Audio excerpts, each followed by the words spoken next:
The holographic display in Ambassador Amara Wren's quarters glimmered with the soft blue light of Earth's oceans as she reviewed her briefing one final time.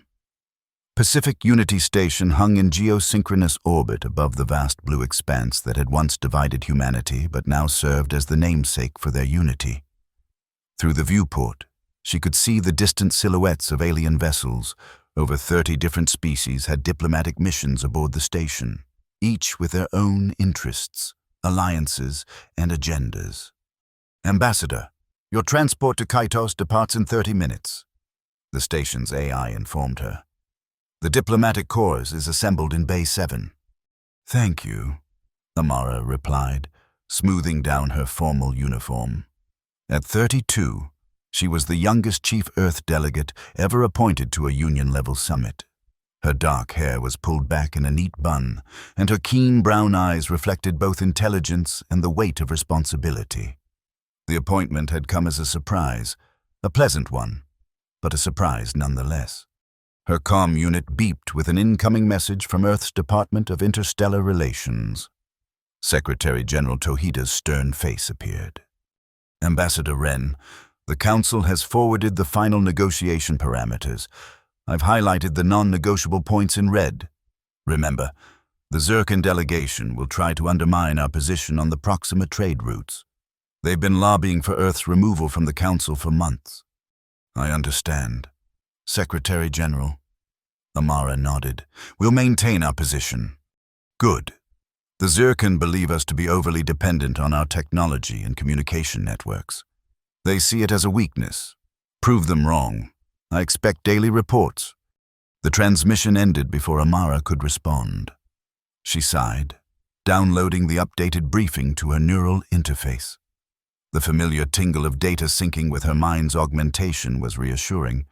Earth's diplomatic corps relied heavily on real-time data analysis, language processing, and strategic simulations provided through their neural interfaces.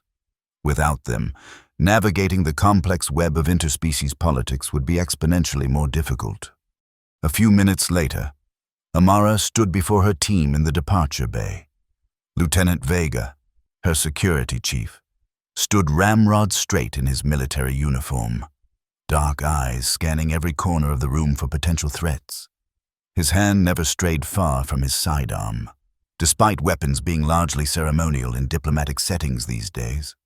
"Trust no one," was Vega's life motto, and Amara had found it surprisingly useful in diplomatic circles. Beside him was Wren Cole, a linguistic specialist whose age was difficult to determine. His weathered face and silver hair suggested he was in his 70s, but his energy and sharp mind defied those years. He wore the traditional robes of an Earth scholar, festooned with small trinkets and symbols from various alien cultures, gifts from grateful students and diplomatic contacts. The rest of her team consisted of specialists in various fields: trade, xenobiology, history, and law. All wore the same expression of nervous anticipation. This summit would determine Earth's standing in the galactic community for decades to come. "Our mission is clear." Amara addressed them. "We represent not just Earth, but humanity as a species. The decisions made at this summit will affect generations to come. Stay connected, stay informed, and remember, we are stronger together than apart." The journey to Kaitos took 3 days through hyperspace. Amara spent most of it reviewing data, familiarizing herself with the 32 species that would be present at the summit. The Zircon were her primary concern, a silicon-based species with a rigid social hierarchy and an expansionist philosophy. They controlled key trade routes near the Proxima Centauri system and had made no secret of their disdain for Earth's relatively recent entry into interstellar politics. On the final day of travel, Amara gathered her team for a briefing. "The Zircon delegation will be led by High Emissary Krell," she explained, projecting an image of the tall, crystalline being. "Their objective is clear. They want Earth's seat on the Council. They believe we're too dependent on our technology, too inexperienced in galactic diplomacy." "They're not entirely wrong," Lieutenant Vega interjected. We've only been part of the interstellar community for 70 years. Some of these species have been traveling the stars for millennia. True, Amara conceded. But what we lack in experience, we make up for in adaptability. That's our strength, and we're going to need it. Little did she know just how prophetic those words would prove to be. Kaitos was a marvel of interspecies engineering, a massive space station built around a small, lifeless moon, transformed into neutral ground for the most important diplomatic meetings in the galaxy. As their ship docked, Amara felt the familiar slight shift in gravity as the station's systems adjusted to Earth-normal conditions in their assigned sector. The reception area bustled with activity. Representatives from across the galaxy mingled, their translators working overtime as dozens of languages filled the air. Amara's neural interface hummed with information, identifying species, providing cultural context, and flagging potential diplomatic pitfalls. "Ambassador Wren," a melodic voice called out. Amara turned to see a young Zircon approaching. Unlike the crystalline adults of the species, adolescent Zircons had a more flexible, almost translucent quality to their silicon-based bodies. "I am Sheila, Junior Attaché to High Emissary Krell. A pleasure to meet you." "Sheila," Amara responded, her neural interface providing the proper greeting protocol. She inclined her head at the precise angle that denoted respect without submission in Zircon culture. "The High Emissary sends his regrets that he could not greet you personally." Sheila continued. "He is currently in preliminary discussions with the Archon Collective." "Of course." Amara smiled diplomatically, though her interface flagged this as unusual. The Zircon were typically fastidious about protocol. This slight was intentional, a power play. "Your accommodations have been prepared?" Sheila gestured toward a corridor. "The first General Assembly begins tomorrow at local dawn. Until then, you may explore the public areas of the station." As Sheila departed, Lieutenant Vega moved closer to Amara. "They're already playing games," he muttered. "It's what they do," Amara replied calmly. "Let's get settled, and then I want a full team briefing." Their assigned quarters were spacious but utilitarian, designed to accommodate the various environmental needs of multiple species. Amara had just finished unpacking when her neural interface suddenly went silent. The constant background hum of data that she had grown so accustomed to simply vanished. She tapped the small implant behind her ear. Nothing. "Vega," she called out, stepping into the common area where most of her team had gathered. "Is your interface working?" The security chief was already at the communication console, his face grim. "Nothing's working. Communications, data access, even basic station information, it's all offline." Ren Call looked up from his ancient paper notebook, a quirk that the other team members often teased him about. "It's not just us. I can see delegates in the corridor outside. Everyone seems to be experiencing the same issue." Amara moved to the viewport. Indeed, confusion seemed to be spreading through the station. Various species were gathered in small clusters, gesturing in what appeared to be agitation. "Could it be a technical malfunction?" one of her team members asked. "Across all systems simultaneously?" Vega shook his head. "Not likely. This is deliberate." As if in answer to his statement, the room's emergency holographic projector activated, one of the few systems still functioning. A message appeared, written in the standard galactic script. "Notice to all delegates. Communications blackout in effect. All external and internal communication systems have been temporarily disabled as part of a galactic dependency assessment. Summit will proceed as scheduled. Adaptation is expected." Amara read the message 3 times. "Dependency assessment? What does that even mean?" "It means we're being tested," Ren said quietly. "Someone wants to see how we function without our technology." "The Zircon," Vega growled. "This has their crystals all over it." "We don't know that," Amara cautioned, though privately she suspected the same. "Regardless of who's responsible, We need to adapt. The summit begins tomorrow, with or without our technology. But how are we supposed to function? One of the junior delegates, a trade specialist named Maya, asked. All our briefings, all our data, our translation services, they're all in the system. Not all of them. Amara turned to Ren. You and your paper notebooks might just become our most valuable resource. The old linguist smiled, patting his satchel of handwritten notes. I always said the old ways had merit. We need to inventory what we have, Amara decided. Physical resources, memorized information, anything that doesn't rely on the network.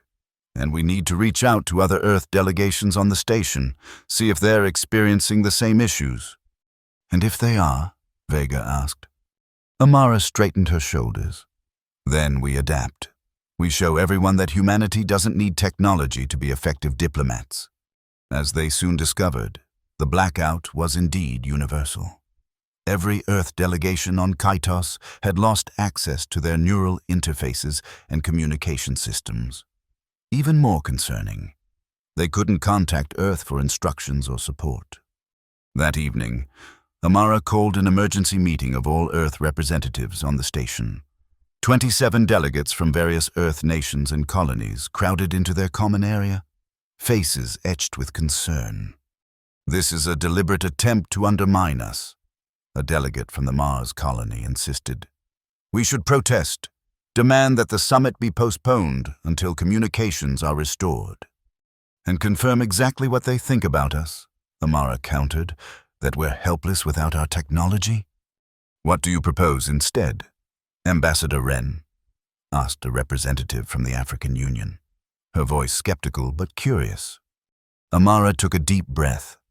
I propose we turn this to our advantage. Instead of seeing this as an attack, we present it as an opportunity, a self-imposed exercise in diplomatic self-reliance. You want to pretend this was our idea? Vega looked incredulous. Not exactly, Amara clarified. But rather than appearing victimized, we appear prepared. We tell the other delegations that while this assessment was unexpected, Earth has been conducting similar exercises internally for years. That's a lie, the Mars delegate pointed out. It's diplomacy, Ren corrected with a small smile. Amara continued. Each of us needs to focus on what we remember, what we know without technological assistance. We need to rely on human skills, observation, memory, intuition, and direct communication. And translation? Someone asked. Some of these species communicate in ways humans can't even perceive without technology. We focus on the species we can communicate with naturally, Amara decided. And we observe the others. Sometimes watching is more valuable than talking. Reluctantly, the Earth delegations agreed to Amara's approach.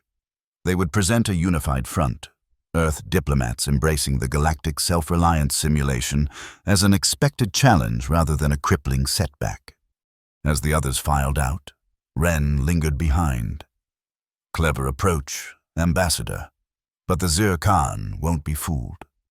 They don't need to be fooled, Amara replied. They just need to be surprised. Right now, they're expecting us to falter, to show weakness. Any deviation from that expectation gives us an advantage. And how do we maintain this facade without any actual information or data? Ren asked. Amara smiled. We go old school, very old school. Tell me, Ren, how much do you know about pre-stellar revolution diplomatic protocols? The first day of the summit dawned with a sense of barely controlled chaos. Without the station's automated systems to guide them, delegates had to rely on posted maps and guides to find the main assembly hall. Amara and her team arrived early, wanting to observe the other delegations as they entered. The massive circular chamber was designed to accommodate all known sentient species. Some sections were filled with specific atmospheric mixtures, others with varying gravity levels, and a few were completely sealed environments for species that required extreme conditions. The Earth delegation was seated between the jellyfish-like Medusans and the avian Strix Confederacy. both species that communicated primarily through visual means that humans could interpret without technological assistance. As High Emissary Krell of the Zircon entered with his delegation, Amara noted the subtle shift in his crystalline features that indicated surprise when he saw the Earth delegates already seated and apparently at ease. Sheila, the young attaché, followed closely behind, her translucent form catching the light in fascinating patterns. The assembly began with a formal welcome from the Kaitos custodian, a member of the ancient Tellurian species that had built the station millennia ago. Without translation technology, only about a third of the delegates could understand the speech directly, but the custodian's gestures were universally comprehensible. Welcome, peace, cooperation. When it came time for the delegations to respond, Amara stepped forward as Earth's representative. She had spent the night memorizing the formal response in standard galactic script, practicing until she could recite it flawlessly. "Esteemed delegates," she began, her voice clear and confident. "Earth embraces this opportunity for genuine connection. In the absence of our usual technological intermediaries, we rediscover the true art of diplomacy, being present, listening deeply, and speaking with intention." She continued, weaving in subtle references to the communications blackout as if it were indeed a planned exercise in diplomatic resilience. Earth has long valued such self-reliance simulations. They remind us that while technology enhances our capabilities, our true strength lies in human ingenuity and adaptability. As she spoke, Amara could see the Zircon delegation shifting uncomfortably. This was not the response they had anticipated. Instead of a flustered, disorganized Earth team, they were faced with confident representatives who seemed to be taking the situation in stride. After the opening ceremonies, the summit broke into smaller working groups focused on specific issues. Amara had assigned her team members based on their individual knowledge and strengths, pairing those with complementary skills. She herself joined the Interstellar Trade Committee, where the Zircon's proposal to reroute the Proxima trade routes, effectively cutting Earth out of a major economic artery, would be discussed. Without access to economic data or trade projections, Amara relied on Wren's remarkable memory and her own diplomatic instincts. She observed the nonverbal cues of the other species, noting alliances and tensions that might not have been apparent in data reports. The Zircon proposal suggests that Earth's participation in the Proxima routes is inefficient, High Emissary Krell stated, his voice like crystal chimes. "Our analysis shows a 12% improvement in trade flow if these routes are redirected through Zircaean space." Normally, Amara would have countered with Earth's own data analysis. Instead, she took a different approach. "Efficiency is only one measure of value," she responded. "The Proxima routes have cultural and historical significance to multiple species, including the Medusan collective, who use these paths for their migration cycles." She turned to the Medusan representative, whose tentacles rippled in what she hoped was agreement. To her relief, the jellyfish-like being moved forward, its bioluminescent patterns signaling support for her statement. The session continued in this vein, with Amara building alliances through observation and intuition rather than data. By the end of the day, the Zircon proposal had been tabled for further cultural impact assessment, a diplomatic victory, however small. As the Earth delegation regrouped in their quarters that evening, the mood was cautiously optimistic. "You did well today," Vega admitted grudgingly. "But this is just the beginning. We can't keep this up for the entire summit without real information. Which is why we need to find alternative communication methods." Amara agreed. "Wren, you mentioned something earlier about pre-stellar revolution protocols?" The old linguist nodded, reaching into his satchel to extract a worn, leather-bound book. "Before standardized translator technology, diplomats relied on a system of written communiques, physical messages carried by designated couriers who were granted diplomatic immunity." "Like paper mail?" Maya asked incredulously. "Precisely," Wren smiled. "Secure, private, and impossible to hack or intercept electronically because it doesn't exist electronically. That's great for communicating with each other here on the station, Vega pointed out. But it doesn't solve our bigger problem. We're cut off from Earth. We have no way to receive new instructions or send reports. One problem at a time, Lieutenant, Amara said. First, let's establish communication between our teams here. Ren, can you set up this courier system? Already started, the linguist replied, showing her several small scrolls with Earth's diplomatic seal. I've prepared credentials for designated couriers from each Earth delegation. We can begin exchanging information immediately. Good. Next, we need to gather intelligence. What do we know about this communications blackout? Has anyone claimed responsibility?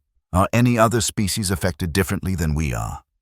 The Strix seem unusually comfortable with the situation, Maya offered. I was observing them during the trade committee meeting. They barely use technology for communication anyway. They rely on a complex system of feather displays and eye movements. The Tellurians as well, Ren added. As station custodians, they might know more about what's happening. Amara nodded. Then those are our first targets for information gathering. Maya, you approach the Strix. Your background in evolutionary biology gives you a natural opening to discuss their communication methods. Ren, see what you can learn from the Tellurians. And what about the Zircon? Vega asked.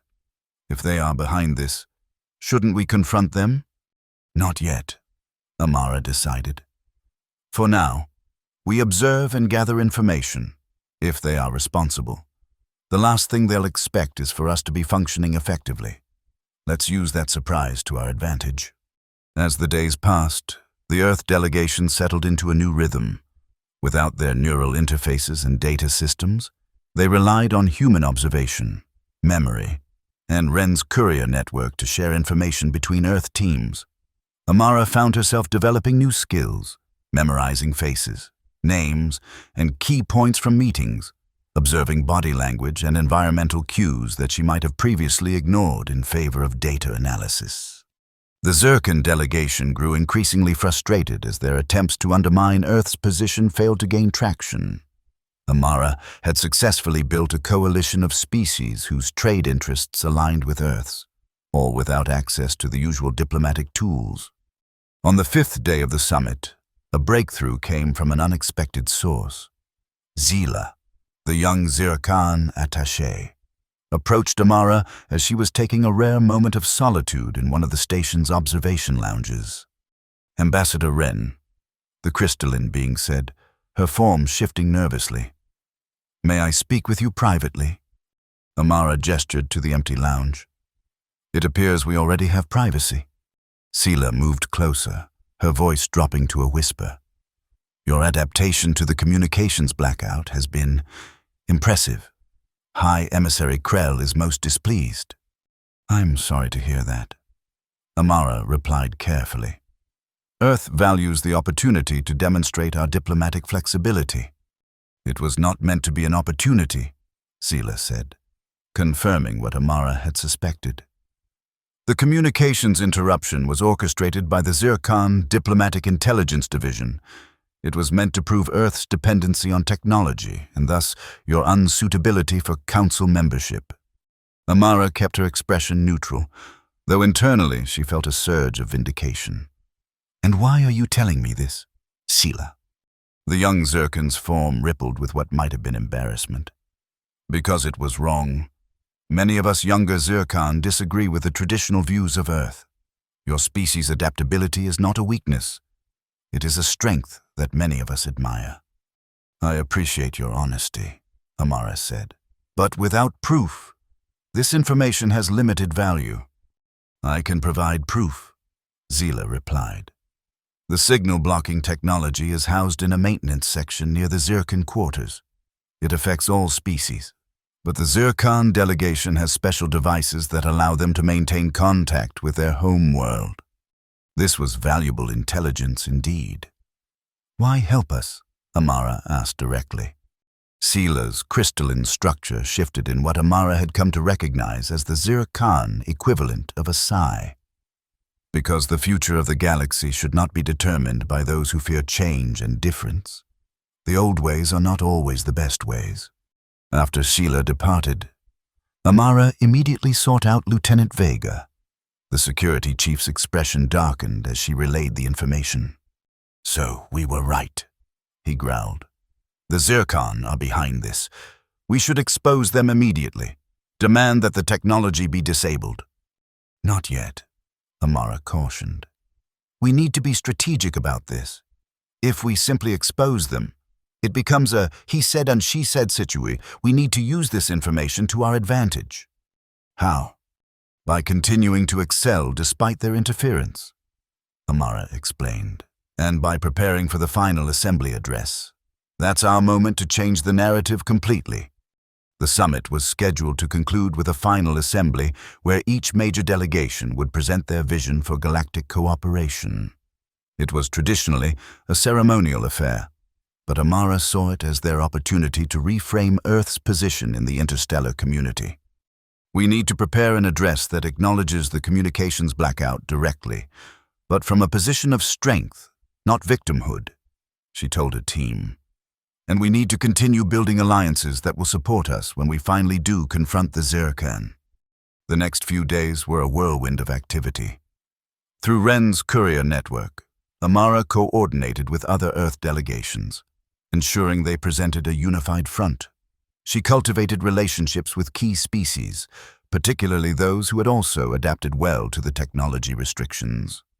Meanwhile, Maya had made significant progress with the Strix Confederacy, learning elements of their feather display language that allowed for basic communication without technological assistance. This breakthrough earned the Earth delegation considerable respect among the more traditionally minded species. The final day of the summit arrived with a sense of anticipation. The assembly hall was filled to capacity, with representatives from all 32 species in attendance.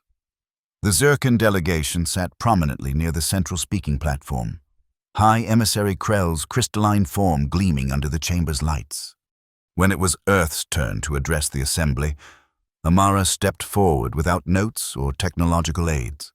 She had spent the previous night memorizing her speech, rehearsing until the words flowed naturally.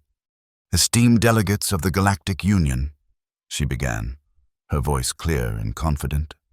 "The past 10 days have offered us all an unexpected opportunity to experience diplomacy in its most essential form, stripped of technological intermediaries."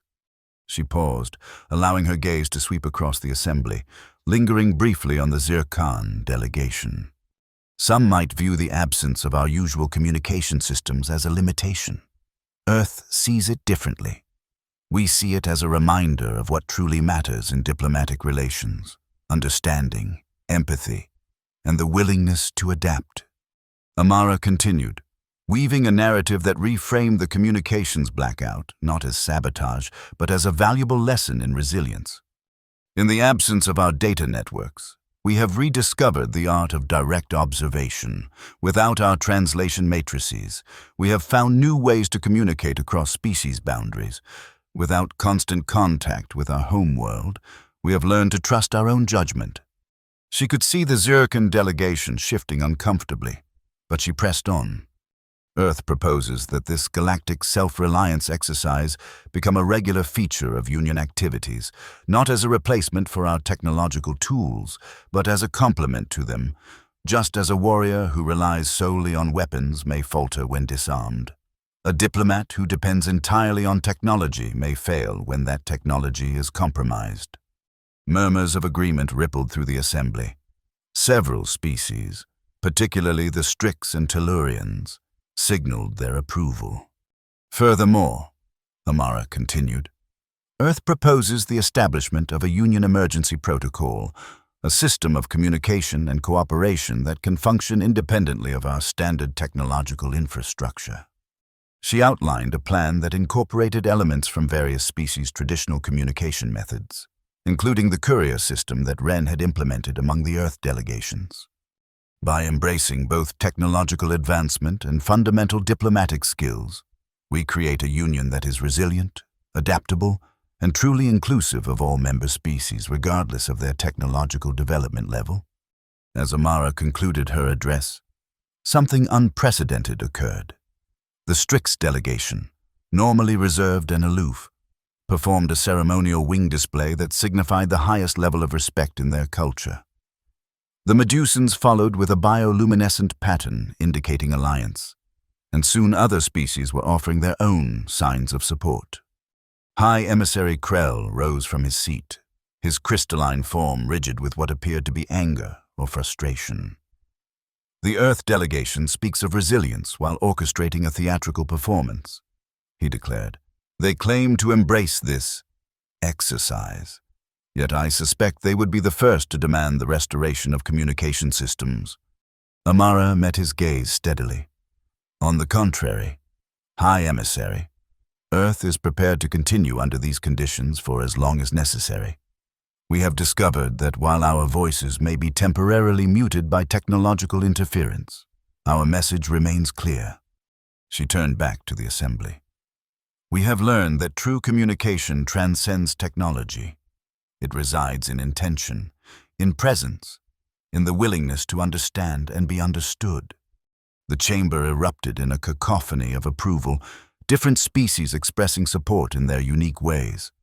The Zircon delegation sat in stunned silence as their plan backfired spectacularly. It was at this moment that Sheila stepped forward, separating herself from the Zircon delegation. Honored delegates, the young attaché addressed the assembly. I must speak a truth that has been hidden. The chamber quieted as Sheila revealed the Zircon plot to disrupt communications, confirming that they had indeed orchestrated the blackout to undermine Earth's position. She presented evidence, the secret devices that had allowed the Zircon to maintain their own communications while blocking others. The revelation caused an uproar, with many delegations expressing outrage at the deception. High Emissary Krell attempted to dismiss Sheila's claims as the rebellion of an immature subordinate, but the evidence was irrefutable. In the aftermath, the Assembly voted overwhelmingly to not only maintain Earth's position on the Council but to expand their role. Amara's proposal for the Union Emergency Protocol was adopted, with Earth designated to lead its implementation.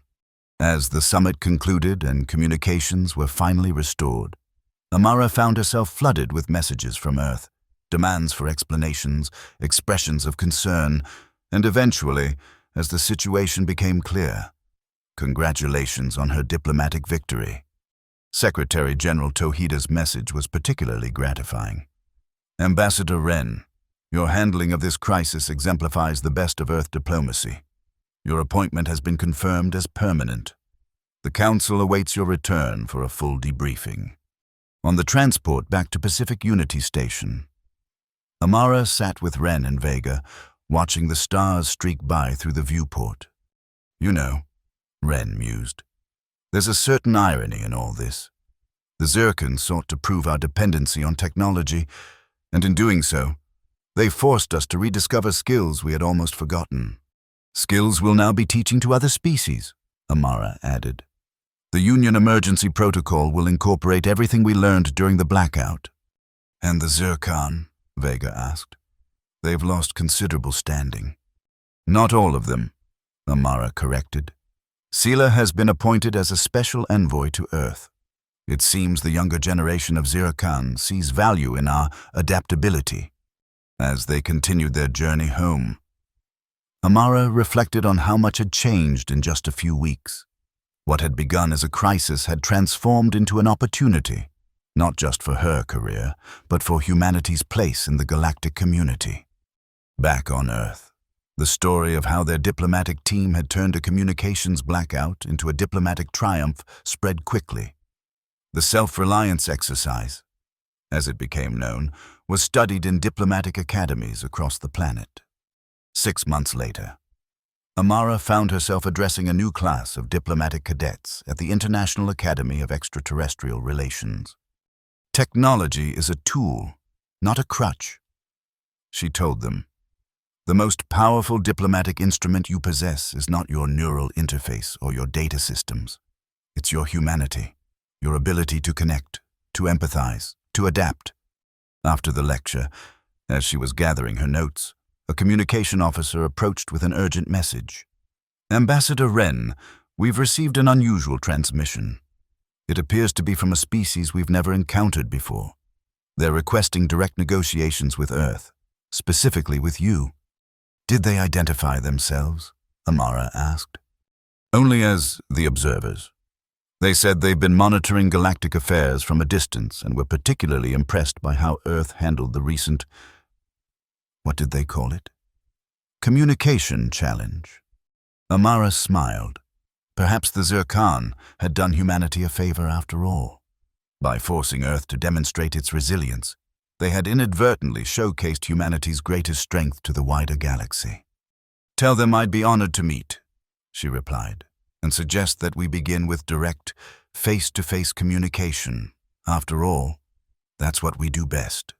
As she looked out over the Pacific Ocean from her office window, Amara couldn't help but feel that humanity's journey among the stars was just beginning.